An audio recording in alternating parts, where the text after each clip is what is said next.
Saturday and it's still broken. And yeah, the day off, so I got nothing really to do. Usually I would be skiing. Back there is my favorite place to go. So today I think I'm going to do some riding, clear out my thoughts, have some food, maybe go for a walk. So come along.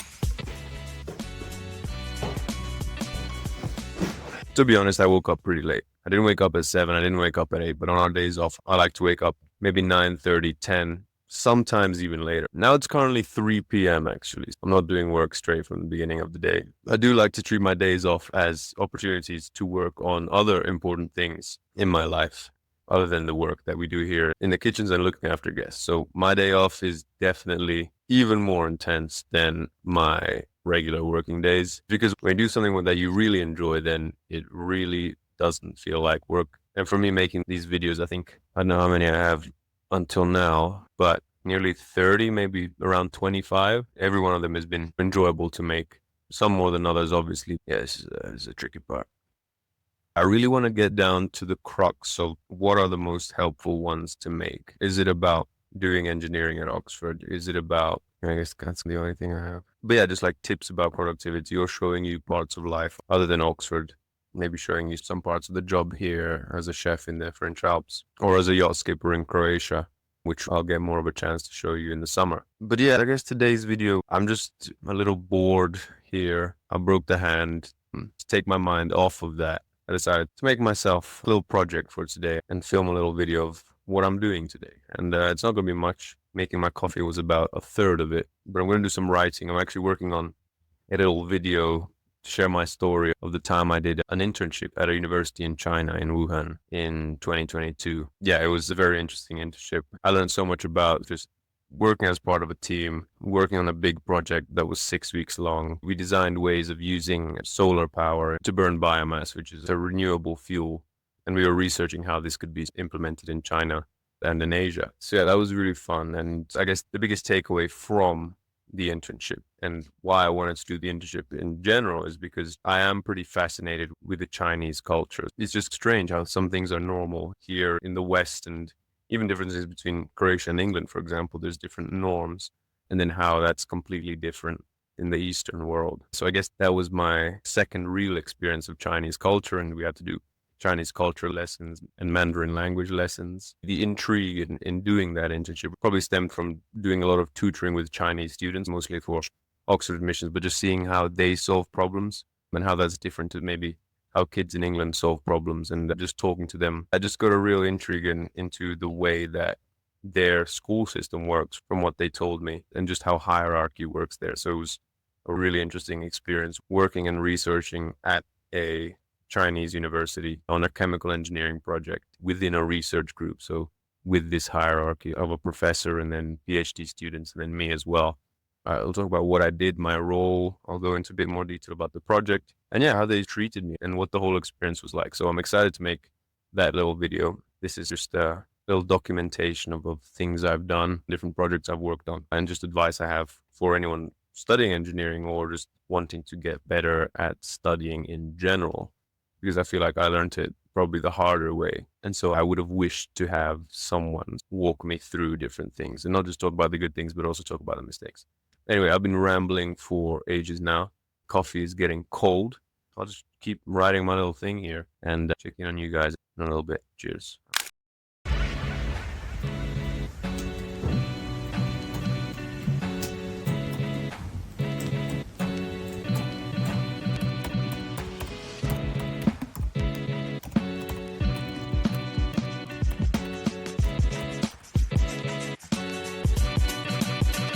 Yeah, so I'm sitting here and writing out this kind of skeleton for the project, for the video I want to make about my internship in China. And I just wanted to touch on the feeling of not knowing what to write and the feeling of being motivated to write something. And just to start, I've never really had this before. All the work I've done up to now at university and things was just purely discrete sort of tasks and specific questions and writing out solutions for all the engineering courses I've done. But this project is something that's a lot bigger, something that feels like this never-ending game. There's no sort of end to it, making all these videos. And if there's no end to it, then you don't really know what pace you're working at. And if you don't know what pace you're working at, then it's hard to even start every day with writing things and stuff like that.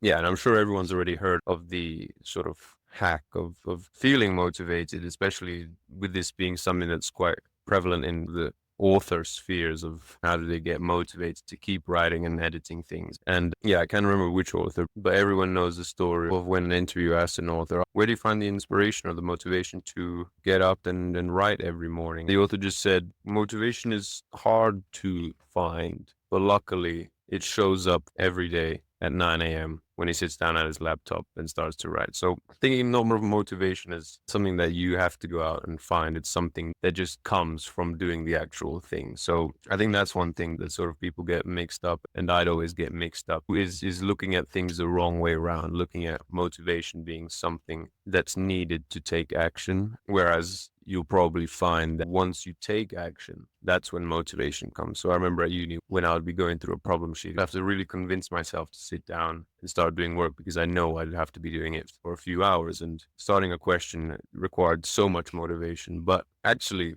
if I just started the question, taking the action to start the question, the motivation eventually arrived just by the fact of seeing one part that looked quite familiar in the question and then trying this thing out, and then next thing you know, you're there for 30 minutes trying to find out something. So yeah, the first thing I've been thinking about is just motivation action being the wrong way around. And yeah, I've heard it a lot of times before, but with this new project of writing a lot, is the first time I've really felt it and understand the struggle that a lot of people that write go through. So food for thought.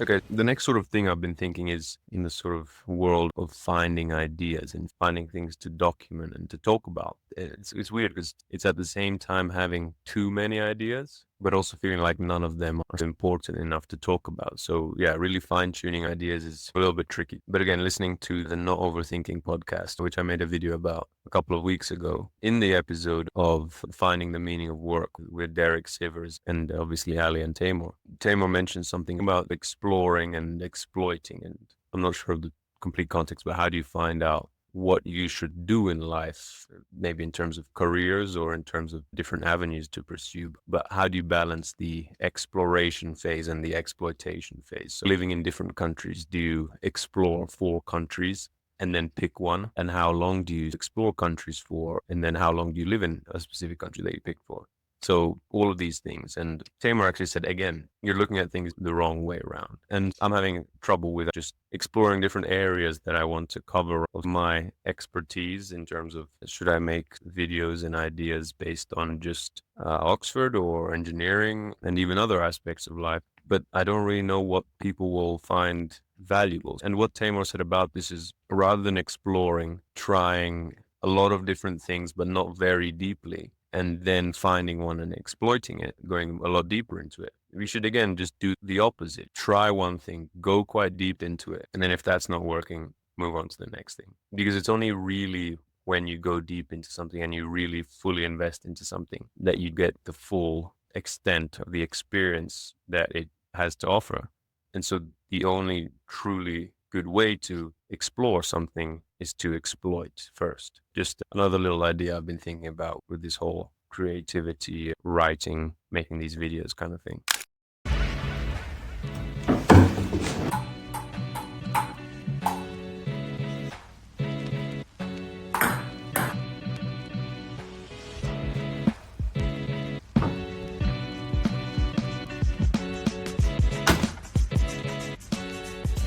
Yeah, so I guess the last thing on this note of finding motivation, learning about yourself and learning how to discover things in a new field, which this is completely new to me, discovering how to navigate it and how to think about things. Another good principle to do this that I can't remember who I heard it from, maybe it was from Ali Abdal again, but It was the concept of getting this whole thing of finding what to do and deciding strategies. We just get it completely the wrong way around. And so he talked about this book called Ready, Fire, Aim, which talked about this concept of approaching everything in terms of you shouldn't aim, be ready, and then fire. It should be the other way around. So you should be ready, you should fire, and then you should aim. And from the way he talked about it, it is aimed at overthinkers a little bit and people who are just maybe slightly perfectionist, which I maybe see myself a little bit as, and just gives them a way to, when doing something, do it first and then adjust later. And I think this is a key concept, which is quite logical when it's applied to real world mechanisms and scenarios, but just doesn't seem very logical when you apply it to your sort of own ways of thinking. You can't really optimize a process before you've actually made it. And so when you've done something, for example, if you're working on a project, you have to have previous examples of the project in order to edit it and work on it and produce new and better. So that's what I've tried to do with these videos. And yeah, in a way, I want to apologize for the first few of them being terrible, to be honest. But the only reasons why these following ones can be, and I hope that they are at least a little bit better, is because those first few terrible ones exist. And so thanks to them, these ones are hopefully a bit better. But yeah, that's just another thing, doing the work first and optimizing and adjusting it later, because there's always another opportunity to try. Those are just three things that all touch on this similar note of taking action first on things, and then from that, one, finding the motivation to carry on doing it. Two, using the fact that you've taken action and exploited an area in that field, using it then to explore other areas. And number three, taking action so that you can then later optimize things. Those are just a couple of things I've been thinking about. And yeah, to be honest, they're helping me frame this whole project I'm working on with the videos in a new way to how I was thinking about it at the start. And it's just taken a lot of burden off of my shoulders. You can always see the work you've done so far as the initial experiment to then implement everything you've learned. So that's the way I look at it. And all the work I've done to this day is just to learn from it and make this next video hopefully a little bit better, a little bit more entertaining, and a little bit more valuable. But yeah, I've been writing here. Geez, I can't lie to you because there's a clock there. All this writing has made me a little bit hungry, so let's make some food. Now, I usually wouldn't do this all in the microwave, but we've run out of gas. And so I will have to make this sandwich in the microwave. So excuse me for that. The gas is coming today and there's no other way to do this, but let's get some food. Nice, simple. A bacon sandwich. Let's go.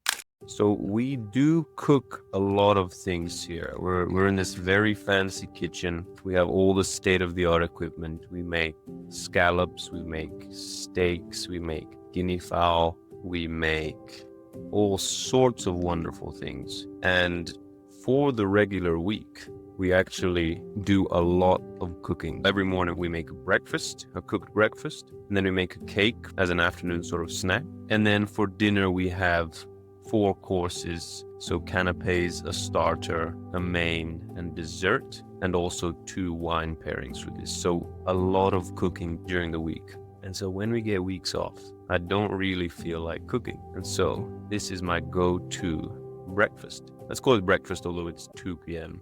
I like to cook 6 pieces of bacon. And again, the stove is not working, so we have to use the microwave. While that's cooking, I'll just toast the bread.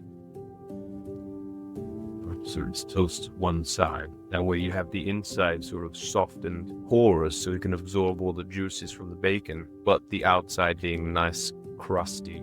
Just beautiful texture. We've got our bread, we've got our bacon. Now the trick I do is, once you remove the bacon, because I put in a crisscross, then no matter what way you eat it, you'll be going against the grain and with the grain of the bacon for any bite you take pretty much, rather than having to guess. And then in the bacon fat, I crack 2 eggs. Again, I don't have a microwave at home, but with the stove not working, I've had to quickly learn how to cook a lot of things on here. And this goes back into the microwave for about 40 seconds just to get cooked. Okay, now while we're here, we can prepare the sort of non-carrying side with just a little bit of ketchup, a little bit of Dijon mayo. It's just the tiniest bit of ketchup just to get the umami flavors starting to come out, mixing with the bacon, and then Dijon mayo just to get a tiny bit of zing, a bit of spice. Boom, eggs are done. Yeah, it's a bit hard to time them in the microwave. They generally do tend to start exploding, but the hardest part is get the yolk distribution right with 2 eggs to 1. There. I like it a little bit runny. Finally, I love salad. We have this sort of 2-kilo salad that is starting to go off, so get going to eat it. Just a bunch of that on the top. And then this will start to break, so we'll quickly press it down, cut it, and then eat it. Now I had to become a bit of a master with this one-handed blade.